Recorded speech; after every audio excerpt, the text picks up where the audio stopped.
15 août 1899. La charité lie et ordonne toutes les autres vertus. On célèbre l'Assomption de Marie dans le ciel. La beauté du Je te salue Marie. Ce matin, mon très doux Jésus avait le cœur en fête et tenait en main un bouquet des plus belles fleurs. Se blottissant dans mon cœur, tantôt il s'entourait la tête de ces fleurs, tantôt il les tenait dans ses mains, le cœur dans la joie et l'allégresse. Il célébrait comme s'il avait obtenu une grande victoire. Se tournant vers moi, il me dit « Ma bien-aimée, ce matin je suis venu mettre les vertus en ordre dans ton cœur. Les autres vertus peuvent demeurer séparées les unes des autres, mais la charité lie et ordonne toutes les autres. Voici ce que je veux faire en toi concernant la charité. » Je lui dis « Mon seul et unique bien, comment pourrais-tu faire cela, étant donné que je suis si méchante et pleine de défauts? Si la charité engendre l'ordre, ces défauts et ces péchés ne sont-ils pas la cause du désordre qui souille mon âme? » Jésus reprit « Je vais tout purifier, et la charité va tout remettre en ordre. D'ailleurs, quand je laisse une âme participer aux souffrances de ma passion, il ne peut y avoir de péché grave, tout au plus quelques fautes vénielles involontaires. Mais étant de feu, mon amour consume toute imperfection. Alors, de son cœur, Jésus fit couler un ruisseau de miel dans mon cœur. Avec ce miel, il purifia tout mon intérieur, et ainsi tout en moi fut remis en ordre, unifié et marqué du sceau de la charité. Ensuite, j'ai senti que je quittais mon corps et que je pénétrais dans la voûte des cieux en compagnie de mon aimable Jésus. C'était grande fête partout, au ciel, sur la terre et au purgatoire. Tout s'était inondé d'une joie et d'une jubilation nouvelle. Plusieurs âmes sortaient du purgatoire et montaient au ciel comme des éclairs afin d'assister à la fête de notre Reine Mère. Moi aussi je me suis faufilée dans cette foule immense composée d'anges, de saints et d'âmes du purgatoire fraîchement arrivés. Ce ciel était tellement immense qu'en comparaison, les cieux que nous voyons sur la terre n'ont l'air que d'un petit trou. Regardant tout autour, je ne vis qu'un ardent soleil répandant des rayons fulgurants qui me pénétraient et me rendaient transparente comme le cristal. Ainsi mes petites taches apparurent clairement, de même que la distance infinie entre le Créateur et sa créature. Chaque rayon de ce soleil avait un accent particulier. Les uns brillaient de la sainteté de Dieu, d'autres de sa pureté, d'autres de sa puissance, d'autres de sa sagesse, et ainsi de suite pour les autres vertus et attributs de Dieu. Devant ce spectacle, mon âme touchait son néant, ses misères et sa pauvreté. Elle se sentait anéantie et tombait face contre terre devant le soleil éternel que nul ne peut voir face à face. La très sainte Vierge, quant à elle, semblait totalement absorbée en Dieu. Pour pouvoir participer à la fête de cette Reine Mère, il nous fallait regarder à partir de l'intérieur du soleil. On ne pouvait rien voir à partir d'autres points d'observation. Pendant que j'étais tout anéantie devant le divin soleil, bébé Jésus, que la Reine Mère tenait dans ses bras, me dit « Notre maman est dans le ciel. Je te donne la tâche d'agir comme ma maman sur la terre. Et comme ma vie est continuellement objet de mépris, de douleur et d'abandon de la part des hommes, et que durant son séjour sur la terre, ma mère était ma fidèle compagne dans toutes mes souffrances, elle a toujours voulu me soulager en tout, dans la mesure de ses forces. Toi aussi, en imitant ma mère, tu me tiendras fidèlement compagnie dans toutes mes souffrances, en souffrant à ma place autant que possible. Et quand tu ne le pourras pas, tu essaieras au moins de me réconforter. Sache cependant que je te veux tout à moi. Je serai jaloux de ta moindre respiration si elle ne m'est pas dédiée. Quand je verrai que tu ne me seras pas totalement concentré à me plaire, je ne te laisserai aucun repos. Par la suite, j'ai commencé à agir comme sa maman. Oh, quelle attention il me fallait exercer pour lui être agréable. Afin de lui plaire, je ne pouvais même pas jeter un regard ailleurs. Tantôt il voulait dormir, tantôt il désirait boire, tantôt il voulait être caressé. Je devais toujours être prête à exaucer ses désirs. Il m'a dit « Maman, j'ai mal à la tête. Oh, je t'en prie, soulage-moi. » Aussitôt, j'examinais sa tête et y trouvant quelques épines, je les lui enlevai et le fis reposer en soutenant sa tête dans mes bras. Pendant qu'il se reposait, il se dressa subitement en disant « Je ressens un poids et une telle souffrance dans mon cœur que je me sens mourir. Essaye de voir ce qu'il y a. » En scrutant l'intérieur de son cœur, je trouvai tous les instruments de sa passion. Je les retirai un à un et les plaçai dans mon propre cœur. Ensuite, voyant qu'il était soulagé, je commençai à le caresser et à l'embrasser en lui disant « Mon seul et unique trésor, tu ne m'as même pas laissé assister à la fête de notre reine mère, ni entendre les premiers cantiques que les anges et les saints ont chantés pour elle. » Il me répondit. Le premier cantique qu'ils ont chanté fut le « Je te salue Marie », vu que, par cette prière, on lui adresse les plus belles louanges, les plus grands honneurs, et que, en l'entendant, la joie qu'elle ressentit en devenant mère de Dieu se renouvelle. Si tu veux, nous allons le réciter ensemble en son honneur. Quand tu viendras au paradis, je te ferai revivre la joie que tu aurais goûtée si tu avais été de la fête avec les anges et les saints dans le ciel. Nous avons donc récité ensemble la première partie du « Je te salue Marie ». Oh, comme ce fut doux et émouvant de saluer notre très sainte maman en compagnie de son fils bien-aimé. Chaque mot que Jésus prononçait était porteur d'une immense lumière par laquelle j'ai compris bien des choses au sujet de la très sainte Vierge. Mais comment raconter toutes ces choses, compte tenu de mon inaptitude? Je les passe donc sous silence. «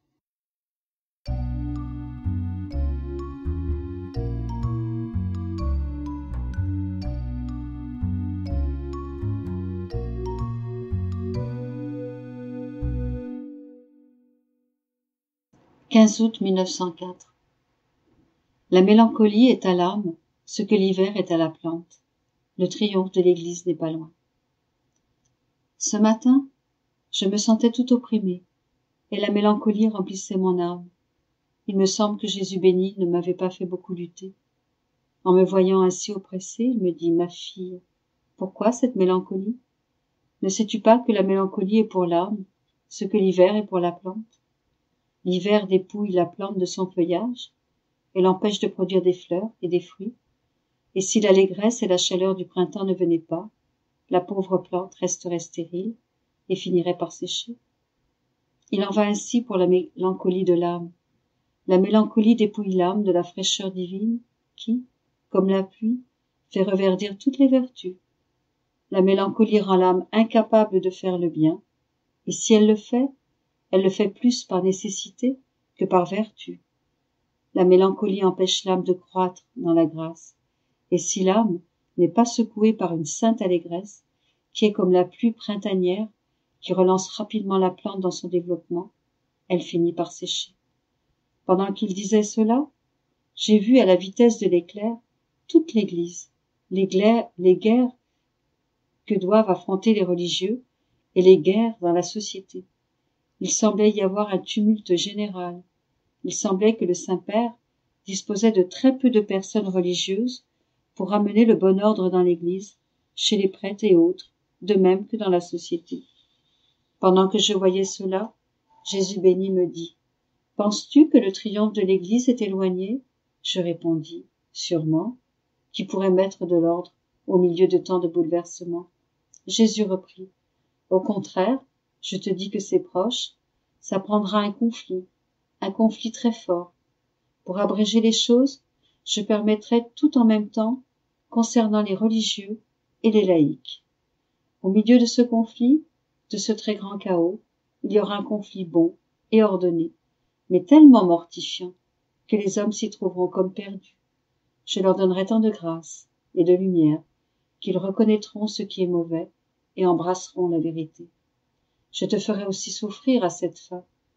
Si avec tout cela, ils ne m'écoutent pas, alors je te prendrai au ciel, et les choses arriveront même plus gravement, et se prolongeront un peu plus. Viendra ensuite le triomphe tant désiré.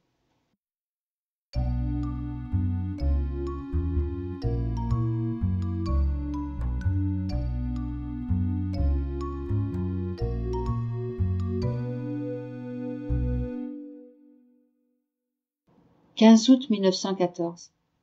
Louisa se fond en Jésus pour le soulager de ses souffrances causées par les créatures. Je me trouvais dans mon état habituel quand mon aimable Jésus vint d'une manière différente de sa manière coutumière en cette période de ma vie. S'il daigne venir, c'est pour peu de temps, en passant et avec une cessation presque totale de mes souffrances. Sa sainte volonté tient lieu de tout en moi. Ce matin, il resta plusieurs heures, et il était dans un état à faire pleurer les pierres. Il souffrait dans tout son être, et voulait être soulagé dans chaque partie de sa très sainte humanité. Il semblait que s'il n'était pas soulagé, il réduirait le monde en un tas de ruines. Il semblait aussi qu'il ne voulait pas voir ce qui se passait, afin de ne pas être forcé d'en venir au pire. Je l'ai serré sur moi, et, pour le soulager, je me suis fondue dans son intelligence, pour pouvoir me rendre dans toutes les intelligences des créatures, afin de remplacer par de bonnes pensées chacune de leurs mauvaises pensées. Ensuite, je me suis fondue dans ses désirs, pour pouvoir remplacer par de bons désirs chacun des mauvais désirs des créatures, et ainsi de suite. Après que je l'eusse soulagé partie par partie, il me quitta, comme s'il avait été réconforté. «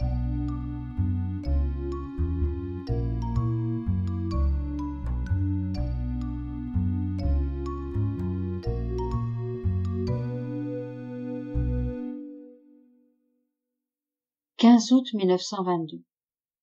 Les actes de Jésus et ceux de sa très sainte mère dans la divine volonté. Je m'abandonnais dans la très sainte volonté de Dieu quand mon doux Jésus me dit « Ma fille, non seulement les actes de mon humanité furent-ils accomplis dans ma volonté, actes par lesquels j'ai enlacé toutes les créatures, mais il en fut ainsi de tout ce que ma chère mère a accompli. Sa volonté était fondue avec la mienne, et ses actes s'identifiaient aux miens. Dès que je fus conçue dans son sein, ma mère commença à identifier ses actes avec les miens.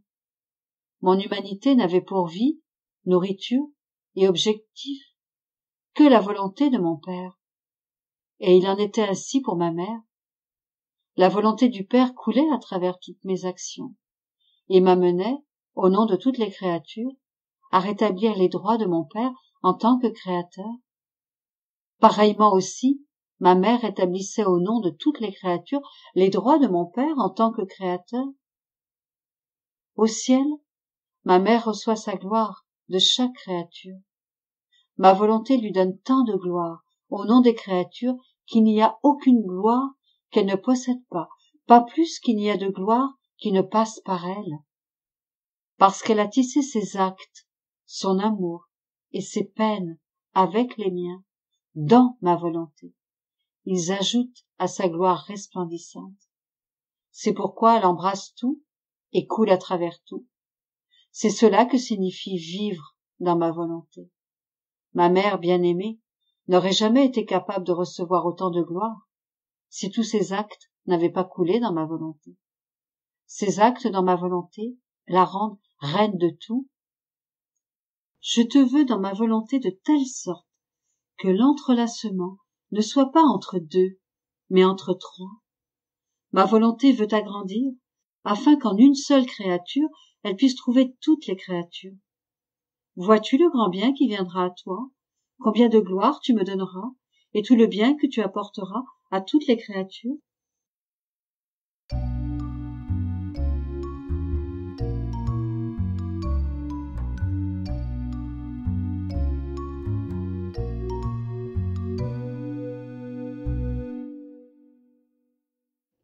« 15 août 1925. Toutes les choses créées sont au service de l'homme. La fête de l'Assomption devrait être appelée la fête de la divine volonté. Je me fusionnais dans la divine volonté et avec mon faible amour, je louais Jésus pour tout ce que dans la création il a fait pour la race humaine. Afin de donner plus de valeur à mon amour, Jésus bougea en moi et se mit à m'accompagner dans ce que je faisais. Il me dit « Ma fille, c'est pour l'homme que toutes les choses créées ont été faites. Ces choses n'ont pas de pieds, mais elles marchent. elles se meuvent, soit pour trouver l'homme, soit pour se laisser trouver par lui. La lumière du soleil quitte les hauteurs des cieux pour venir vers l'homme, l'éclairer et le réchauffer. L'eau se met à la disposition de l'homme pour le rafraîchir, étancher sa soif et même entrer en son intérieur. Les semences se faufilent dans le sol pour produire leurs fruits au profit de l'homme. Il n'y a aucune chose créée qui n'éprouve une attirance, une motion, vers l'être qui lui a été destiné par le Créateur. Ma volonté veille à ce que l'ordre et l'harmonie règnent partout dans la création au bénéfice de l'homme. Néanmoins, qui remercie ma volonté? Qui lui fournit la lumière du soleil pour l'éclairer et le réchauffer? L'eau pour étancher sa soif? Le pain pour répondre à sa faim? Les fleurs et les fruits pour le réconforter? Et tant d'autres choses pour son bonheur. Puisque ma volonté fait tout pour l'homme, n'est-il pas juste que l'homme fasse tout pour accomplir ma volonté? Oh, si tu savais quelle fête il y a chez les choses créées quand je viens servir la créature qui vit dans ma volonté. Ma volonté opérant chez les créatures et ma volonté opérant chez les choses créées s'embrassent amoureusement et chantent un hymne d'adoration au Créateur pour le grand prodige de la création. Les choses créées se sentent honorées quand elles servent une créature qui vit dans la volonté qui les anime. D'un autre côté, ma volonté éprouve un sentiment d'affliction vis-à-vis de ces mêmes choses créées quand elles ont à servir des créatures qui ne vivent pas dans ma volonté. C'est ce qui explique que les éléments se dressent parfois contre l'homme, pour le frapper et le châtier, ces éléments se sentant supérieurs à l'homme, vu que celui-ci s'est placé en dessous d'eux en quittant la volonté du Créateur, alors qu'eux-mêmes sont demeurés fidèles à cette volonté depuis le début de la création. Après ces propos de Jésus, je me suis mise à réfléchir sur la fête de l'Assomption de ma céleste maman. D'un ton tendre et touchant, mon doux Jésus me dit, « Ma fille, le vrai nom de cette fête devrait être fête de la divine volonté. C'est la volonté humaine qui ferma le ciel, brisa les liens avec le Créateur, ouvrit la porte à la misère et aux souffrances, et mit fin à la fête céleste dont la créature devait jouir. Ma maman reine, en accomplissant sans cesse la volonté de l'Éternel, on peut dire que sa vie n'était que divine volonté, ouvrit les cieux et rétablit au ciel les festivités avec les créatures. À chaque acte qu'elle faisait dans la volonté suprême, c'était la fête au ciel. Des soleils se formaient pour orner cette fête, et des mélodies se créaient pour enchanter la Jérusalem céleste. La véritable cause de ces fêtes était l'éternelle volonté opérant en ma céleste maman. Cette volonté opérait en elle des prodiges qui étonnaient le ciel et la terre, l'enchaînaient à l'éternel avec des liens d'amour indissolubles et ravissaient le Verbe dans le sein même de sa mère. Enchantés, les anges répétaient, « D'où viennent une telle gloire, un tel honneur, une telle grandeur, et tant de prodiges chez cette créature? C'est pourtant de l'exil qu'elle provient. » Stupéfiés et tremblants, ils reconnaissaient que c'était la volonté de leur Créateur qui agissait en elle, et ils disaient, « Saint, Saint, Saint, honneur et gloire à la volonté de notre souverain Seigneur. 3 fois sainte est celle qui laisse cette volonté suprême opérer en elle. » Par-dessus tout, c'est ma volonté qui est célébrée à la fête de l'Assomption de ma très sainte mère. C'est ma volonté qui a élevé ma mère à une telle hauteur. Tout ce qui aurait pu lui arriver n'aurait été rien sans les prodiges que ma volonté opérait en elle. C'est ma volonté qui lui a conféré la fécondité divine et a fait d'elle la mère du Verbe. C'est ma volonté qui l'a fait embrasser toutes les créatures, devenir la mère de tous et aimer chacun d'un amour maternel divin. C'est ma volonté qui l'a faite reine de toutes les créatures. Quand ma mère est arrivée au ciel au jour de l'Assomption, ma volonté fut grandement honorée et glorifiée pour l'ensemble de la création, et une grande fête, qui n'a cessé depuis, débuta dans le ciel. Bien que le ciel avait déjà été ouvert par moi et que de nombreux saints s'y trouvaient déjà, c'est quand la Reine céleste, ma bien-aimée mère, arriva au ciel que commença cette grande fête de ma volonté. Ma mère fut la cause première de cette fête, elle en qui ma divine volonté avait accompli tant de prodiges, et qu'il avait si parfaitement observé pendant toute sa vie terrestre. Oh, comme tout le ciel louangea la volonté éternelle, quand parut au milieu de la cour céleste cette sublime reine, toute auréolée de la lumière du soleil de la divine volonté.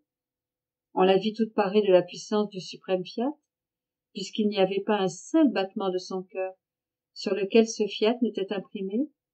Étonnés, tous les êtres célestes la regardaient en disant « Monte, monte encore plus haut ». Il est juste que celle qui a tant honoré le suprême fiat, par lequel nous nous trouvons nous-mêmes dans la patrie céleste, ait le trône le plus élevé et qu'elle soit notre reine. Le plus grand honneur qu'elle reçut ce jour-là fut que la divine volonté était honorée par elle. «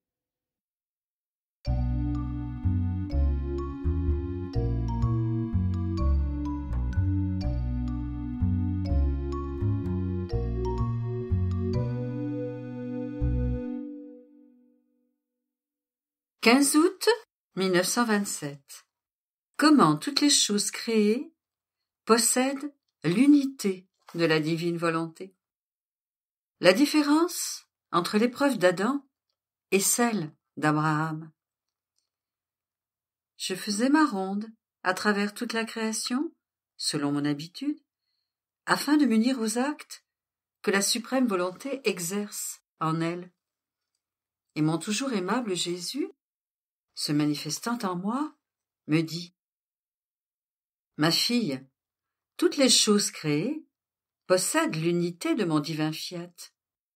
Bien que divisés en de nombreux actes, ces actes sont reliés ensemble et inséparables les uns des autres dans l'unité de la même divine volonté. Voyez le soleil.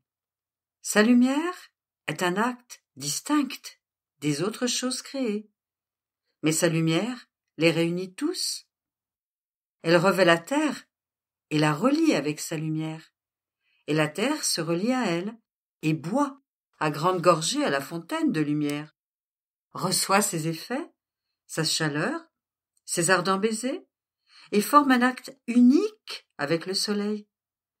La lumière revêt l'air et en devient inséparable.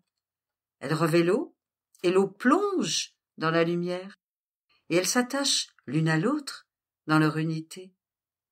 En somme, étant donné que la volonté qui les domine est une, toutes les choses créées sont reliées entre elles pour devenir inséparables, et l'une ne pourrait se passer de l'autre. Or l'âme, qui vit dans mon divin fiat, en possède l'unité, et elle est de ce fait inséparable de tous les actes que produit l'unité de ma volonté. Son unité la relie à Dieu, et elle me donne la gloire des œuvres divines. Elle la relie aux anges et à tous les saints, et elle me donne la gloire angélique et celle des saints.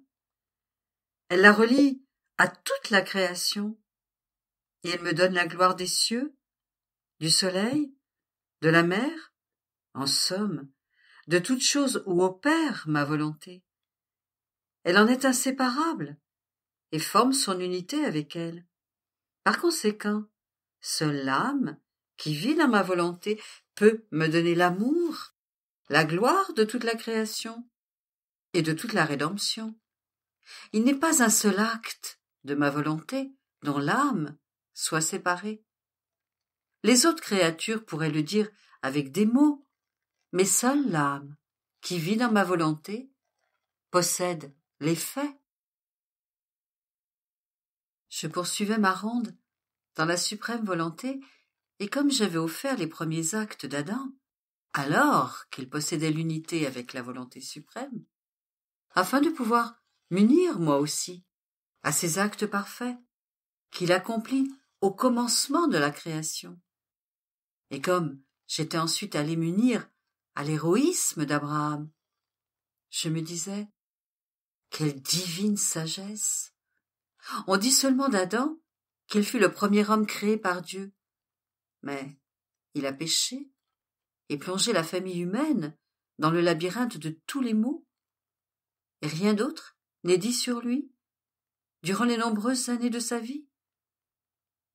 Notre Seigneur ne pouvait-il pas revenir pour le soumettre à une autre épreuve et lui demander un autre sacrifice pour mettre sa fidélité à l'épreuve? Et alors qu'Adam est tombé dans l'oubli, le Seigneur appelle Abraham, et après l'avoir mis à l'épreuve et avoir reconnu sa fidélité, il le met en avant, fait de lui le chef des générations, et on parle de lui avec tant de gloire et d'honneur. J'étais en train de penser cela lorsque mon Jésus se manifesta en moi et me dit: « Ma fille, telles sont les dispositions de mon infinie sagesse. C'est ma façon habituelle d'agir. Lorsque, si je demande un petit sacrifice d'une créature pour son bien, et qu'elle me le refuse avec ingratitude, je ne veux plus lui faire confiance.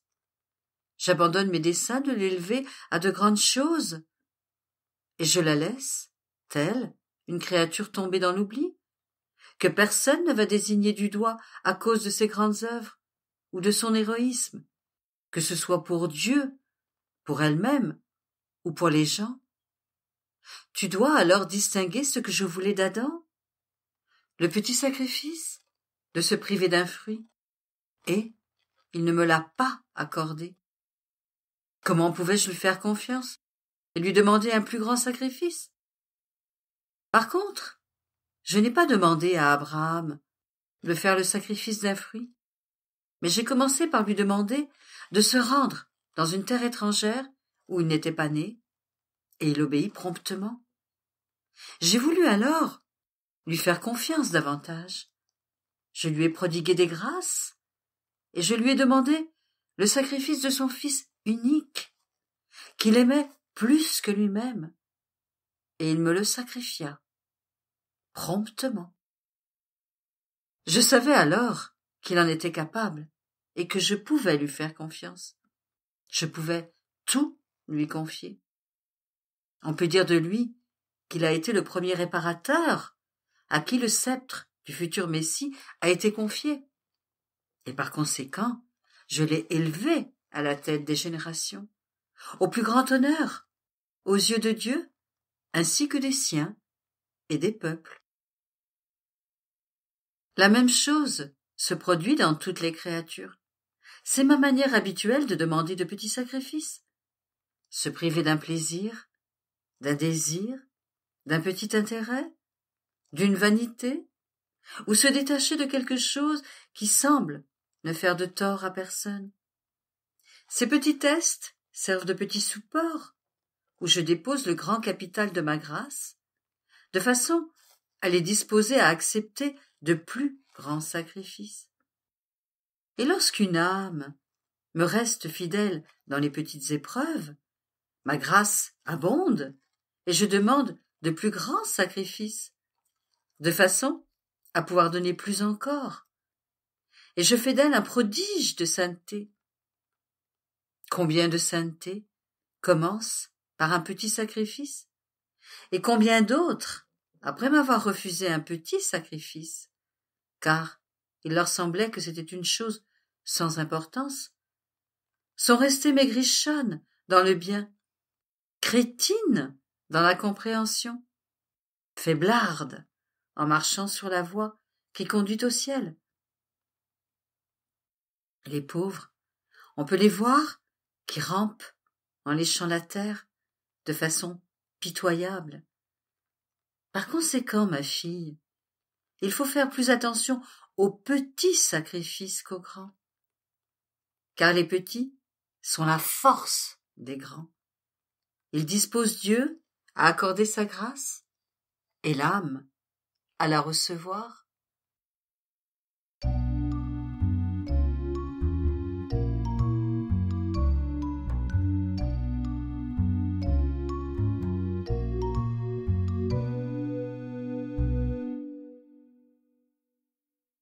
15 août 1928. La vie dans le divin fiat est une communion entre le Créateur et la créature. La Vierge, son insurpassable gloire. la sainteté de la divine volonté sera connue au ciel. Mon abandon dans le fiat est continuel. Il me semble que je veux être dans tous ces actes, soit comme participante, ou au moins comme spectatrice de ce qu'il fait.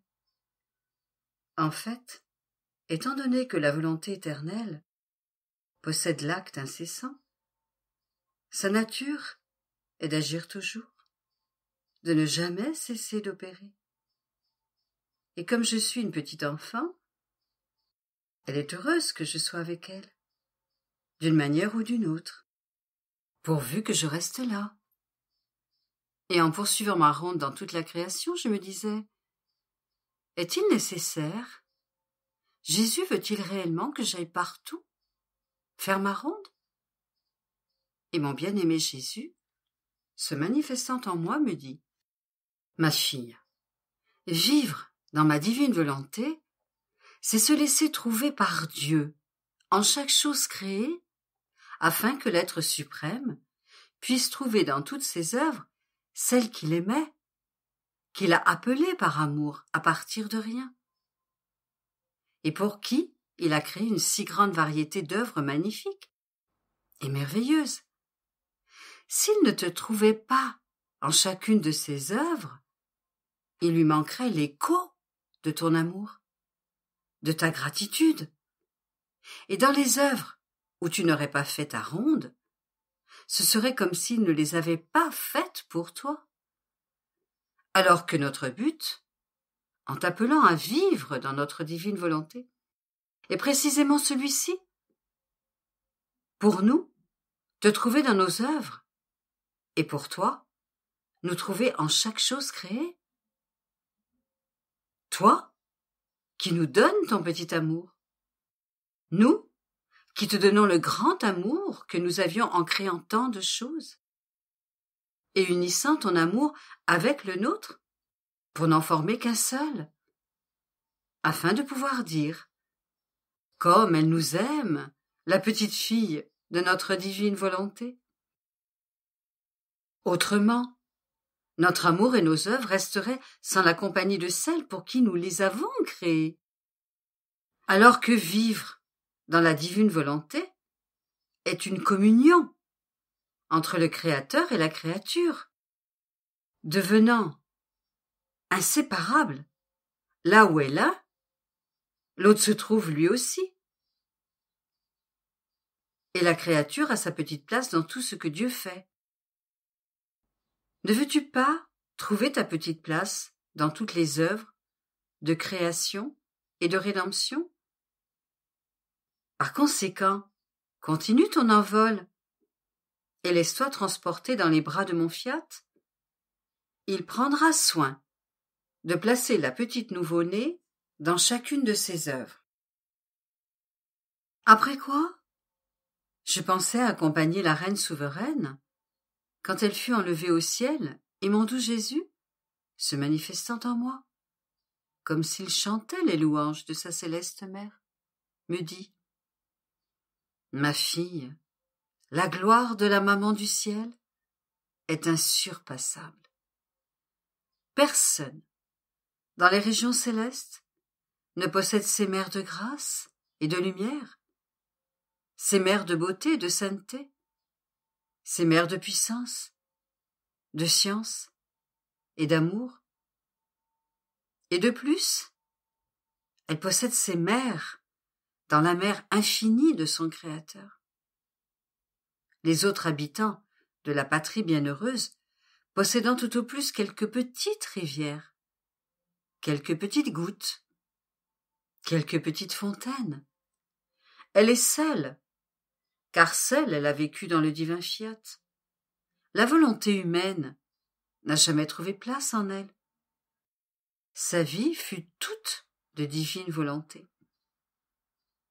En vertu de cette volonté, elle centralisait toutes les créatures en elle-même, les concevant dans son cœur maternel, multipliant autant de fois son fils Jésus pour le donner à chaque créature qu'elle avait conçue dans son cœur virginal. C'est pourquoi sa maternité s'étend à toutes les créatures, et toutes peuvent dire « La mère de Jésus est ma mère ». Et cette mère si douce, si aimable et si aimante, donne son Fils bien-aimé à chacune de nous en gage de son amour maternel. Ma volonté seule pouvait lui donner cette vertu de concevoir toutes les créatures comme ses enfants et de multiplier son Jésus autant de fois qu'elle avait d'enfants.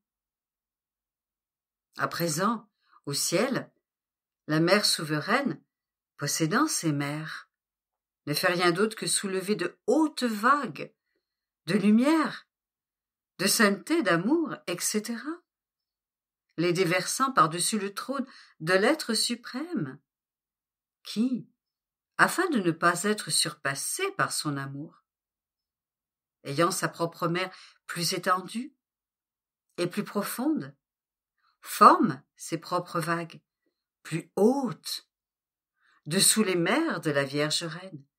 Elle les verse sur elle. Et elle prépare de nouvelles vagues. Et Dieu en prépare plus encore, de telle sorte que le ciel tout entier est submergé par ces vagues de lumière, de beauté, d'amour, etc., si bien que tous y participent et en profitent.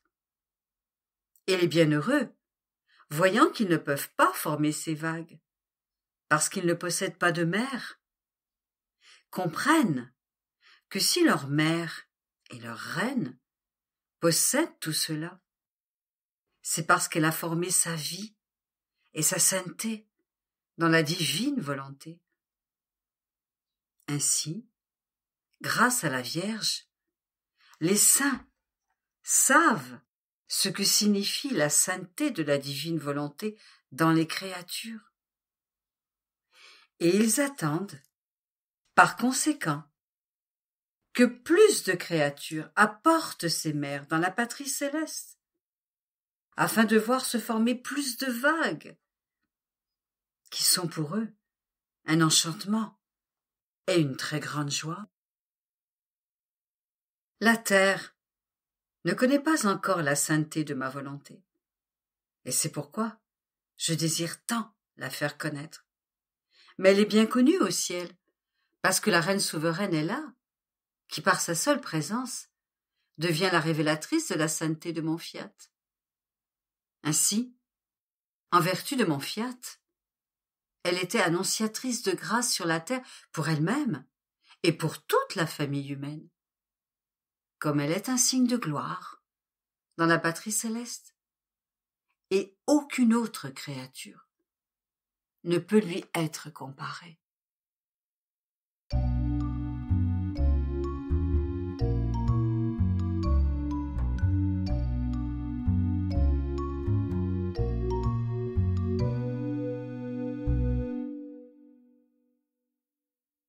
15 août 1930.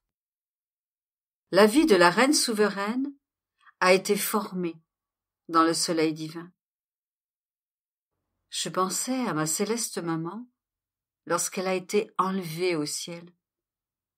J'offrais mes petits actes dans le divin fiat, en hommage à son honneur et à sa gloire, lorsque mon doux Jésus me dit : « Ma fille, la gloire, la grandeur et la puissance de ma céleste maman dans la patrie du ciel sont insurpassables. Sais-tu pourquoi ? Sa vie sur terre a été vécue dans notre divin soleil. Elle n'est jamais sortie de la demeure de son Créateur. Elle ne connaissait rien d'autre que notre volonté. Elle n'aimait rien en dehors de nos intérêts et ne demandait rien qui ne soit pour notre gloire. On peut dire qu'elle formait le soleil de sa vie, dans le soleil de son Créateur. Ainsi, quiconque veut la trouver dans la céleste demeure doit venir dans notre soleil, où la reine souveraine, ayant formé son soleil, répand sur tous ses rayons maternels bienfaisants. Elle est d'une beauté si radieuse qu'elle ravit le ciel tout entier et chacun se sent doublement heureux d'avoir une mère si sainte et une reine si glorieuse et si puissante. La Vierge est la première et unique fille qui possède son Créateur, et la seule qui ait fait sa vie dans le soleil de l'être suprême. Ayant tiré sa vie de ce soleil éternel, il n'est pas surprenant que celle qui vivait de lumière ait formé son soleil éblouissant, qui fait la joie de toute la cour céleste. C'est exactement cela que signifie vivre dans ma divine volonté. Vivre de lumière et former sa vie dans notre propre soleil. Tel était le dessein de la création. Avoir des créatures créées par nous, nos propres enfants bien-aimés, dans notre propre demeure, les nourrir de notre propre nourriture, les revêtir de vêtements royaux et leur donner la jouissance de nos propres biens. Sur terre, quel père et quelle mère peuvent penser à mettre ceux qui sont nés de leurs viscères à l'extérieur de leur demeure? Leurs enfants, sans faire don de leur héritage à leurs propres enfants? Je crois qu'il n'y en a pas. Mais combien de sacrifices ne font-ils pas pour rendre leurs enfants heureux? Si un père et une mère terrestres sont capables de cela, combien plus le Père céleste? Il voulait et désirait que ses enfants restent dans sa demeure, pour les avoir autour de lui, être heureux avec eux, et les porter comme une couronne de ses mains créatrices. Mais l'homme ingrat a quitté notre demeure, rejeté nos biens, et s'est contenté d'errer à l'aventure et de vivre dans les ténèbres de sa volonté humaine. «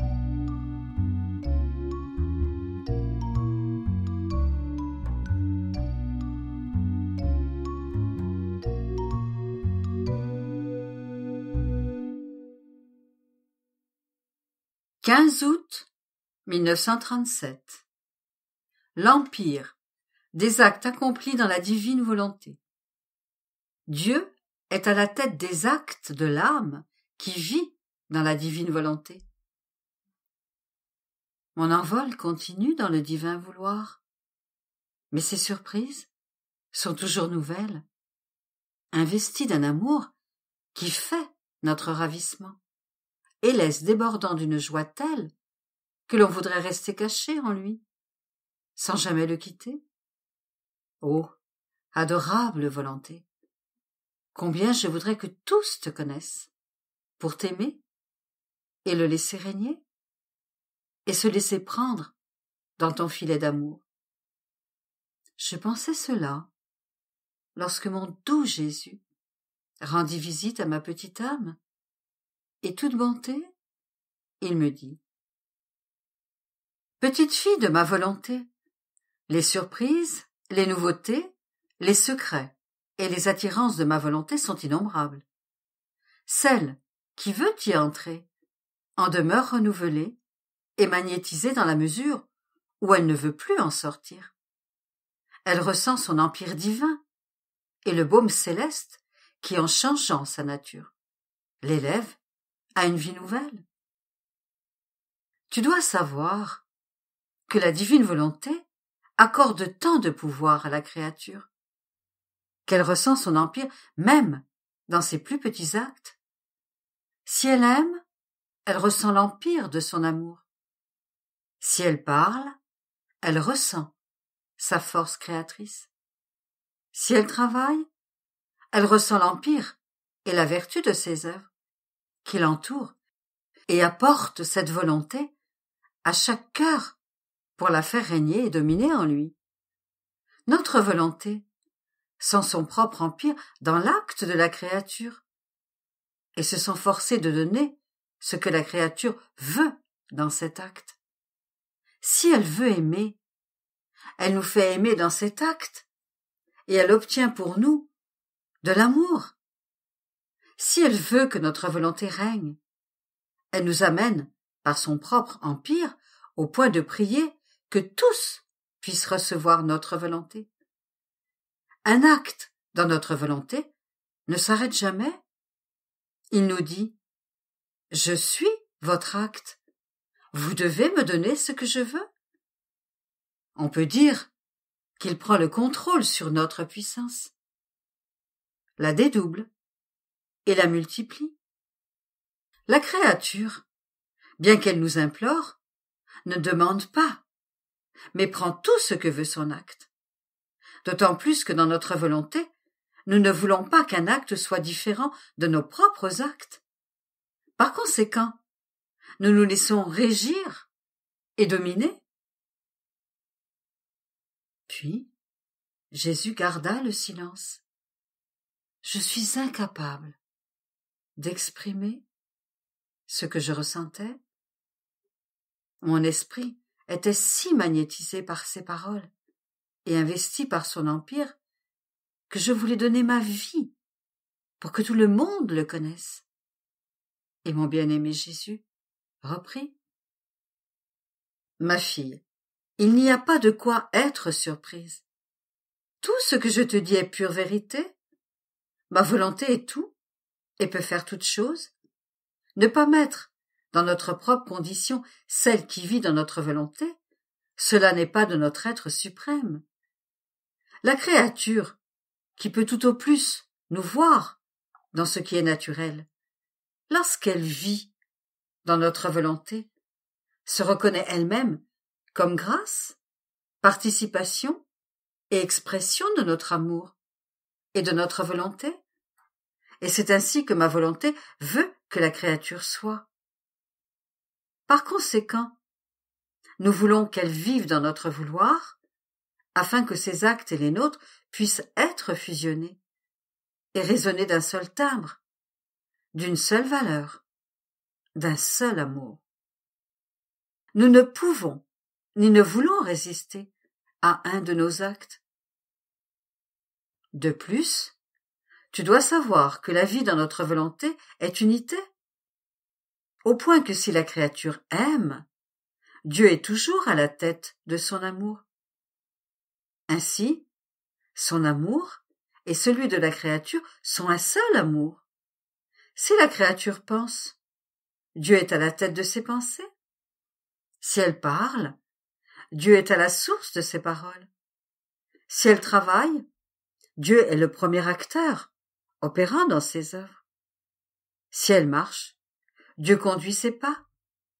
La vie dans ma volonté n'est rien d'autre que la vie de la créature en Dieu et la vie de Dieu en elle.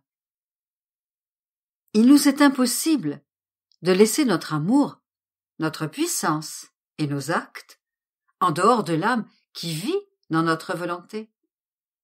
Si la volonté est une, tout le reste va de soi. Unité de l'amour, unité des œuvres, unité de choses. C'est pourquoi la vie de notre divin fiat est le prodige des plus grands prodiges. Un prodige encore jamais vu et jamais encore entendu.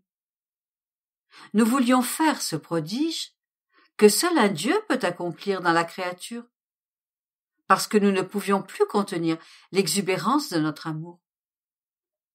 Mais la créature ingrate n'a pas accepté. Cependant, nous n'avons pas changé notre volonté.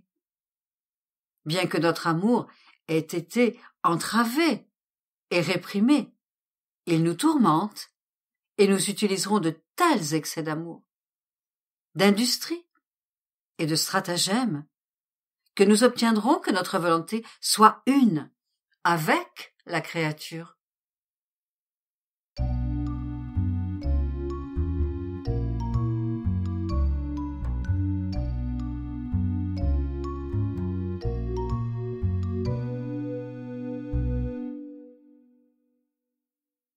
15 août 1938.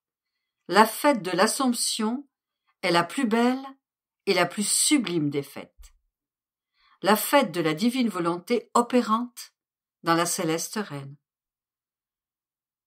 Mon esprit nageait dans la mer du divin vouloir, et je m'arrêtais dans l'acte de l'enlèvement au ciel de ma maman reine. Combien de merveilles, combien de surprises d'amour captivantes. Et mon doux Jésus, comme s'il éprouvait le besoin de parler de sa céleste mère, tout heureux, me dit: Ma bienheureuse fille, aujourd'hui la fête de l'Assomption est la plus belle, la plus sublime, et la plus grande fête dans laquelle nous sommes le plus glorifiés, aimés et honorés. Le ciel et la terre sont investis d'une joie inhabituelle, jamais encore expérimentée. Les anges et les saints se sentent eux-mêmes investis par des mers de joie nouvelle et de bonheur nouveau, et ils chantent les louanges de la reine souveraine avec des cantiques nouveaux qui l'emportent sur tout et donnent de la joie à tous. C'est aujourd'hui la fête des fêtes.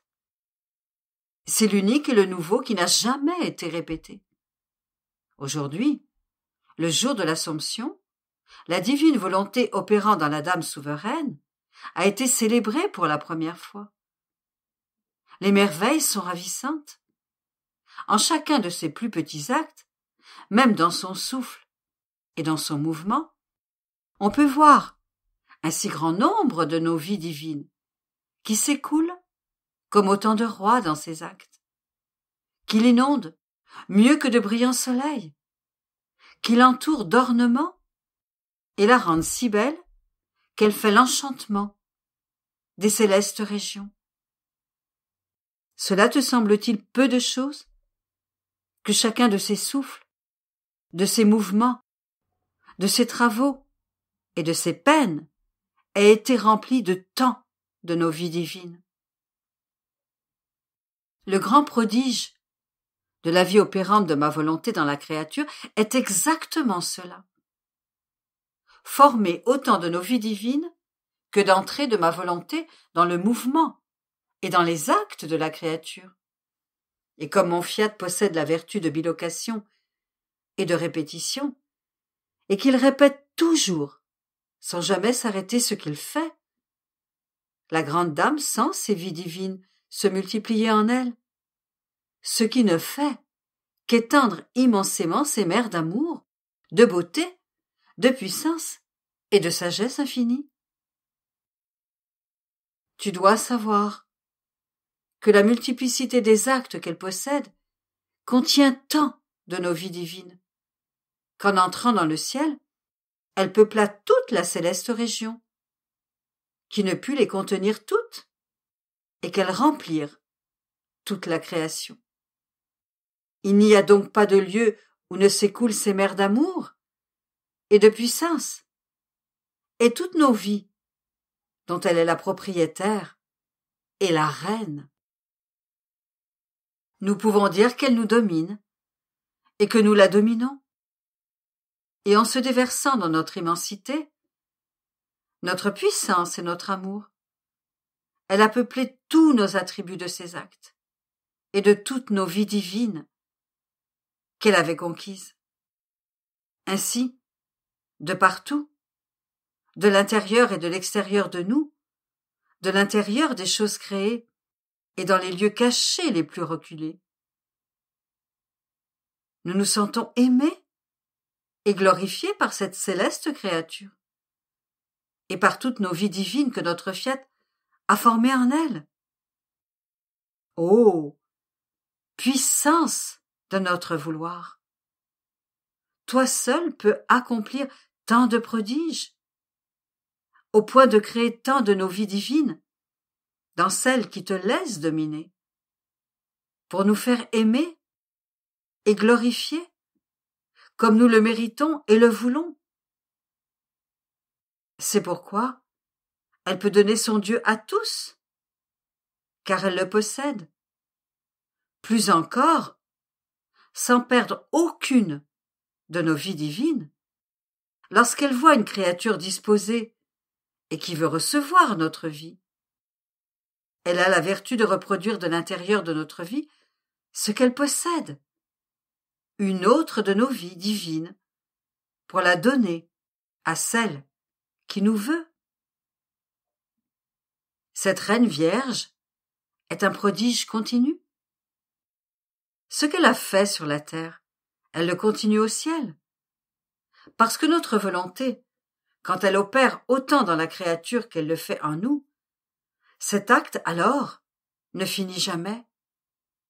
Et lorsque notre volonté demeure dans la créature, elle peut se donner à tous.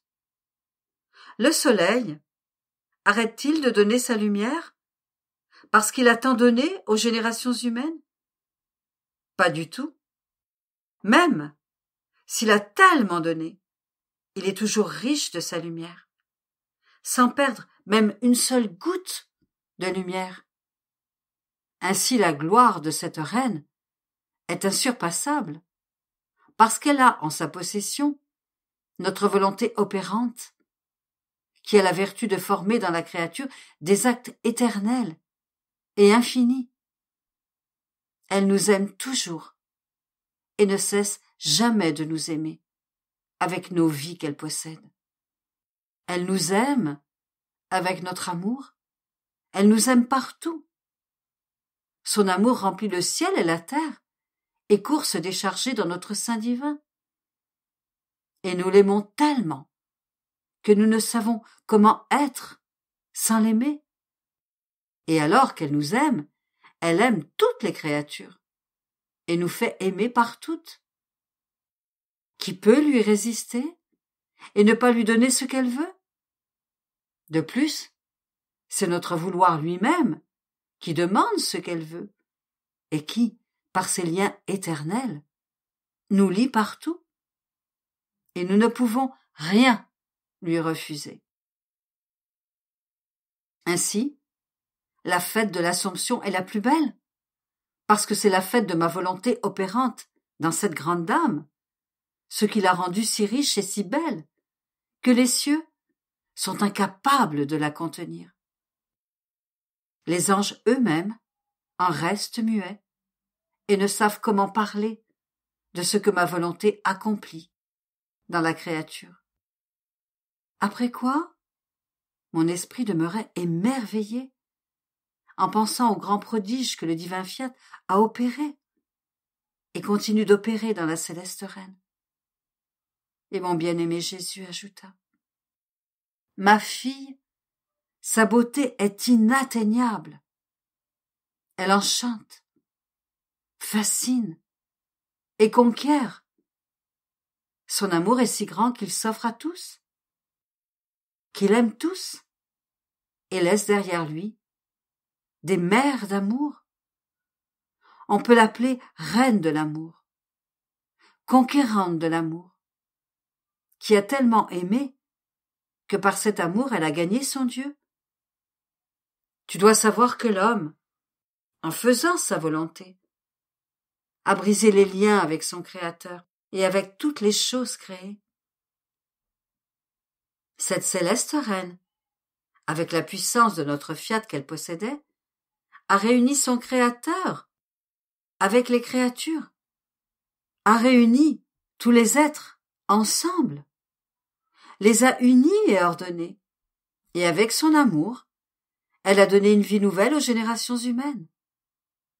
Son amour était si grand qu'il recouvrait et cachait en lui les faiblesses, les maux, les péchés et les créatures elles-mêmes dans ces mers d'amour.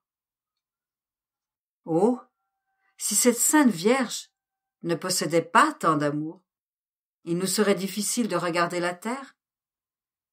Mais non seulement son amour nous l'a fait regarder, mais il nous fait vouloir que notre volonté règne sur la terre, parce qu'elle le veut ainsi. Elle veut donner à ses enfants ce qu'elle possède, et par l'amour, elle fera notre conquête, et celle de ses enfants.